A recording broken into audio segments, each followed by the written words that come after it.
একাদশীর নিয়মাবলী। একাদশী দুটি নিয়মে পালন করা যায়। প্রথমত, আপনি যদি পারেন একাদশীর দিন নির্জলা উপবাস রাখতে পারেন। এছাড়া আপনি যদি নির্জলাভাবে উপবাস না রাখতে পারেন, তাহলে একাদশীর দিন কিছু ফলমূল সবজি আহার করে একাদশী পালন করতে পারেন।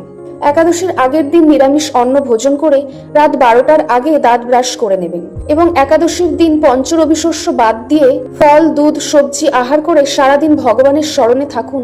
ভগবান কৃষ্ণ বিষ্ণুর পূজা এবং সেই একাদশীর ব্রত মাহাত্ম্য কথা শ্রবণ অথবা পাঠ করুন। হরিনাম জপ করুন, কৃষ্ণের অষ্টোত্তর শতনাম, বিষ্ণুর অষ্টোত্তর শতনাম শ্রবণ অথবা পাঠ করুন। এইভাবে একাদশীর সারাটা দিন ভগবানের স্মরণে কাটিয়ে একাদশী পালন করুন এবং একাদশীর দিন বর্জন করবেন পরনিন্দা, পরচর্চা, মিথ্যা কথা বলা, সকল খারাপ কাজ থেকে বিরত থাকবেন এবং পরের দিন পালনের সঠিক সময়ে পঞ্চরবিশস্য ভগবানের উদ্দেশ্যে দিয়ে সেটি প্রসাদ হিসেবে আহার করে পালন করে একাদশী ভঙ্গ করুন।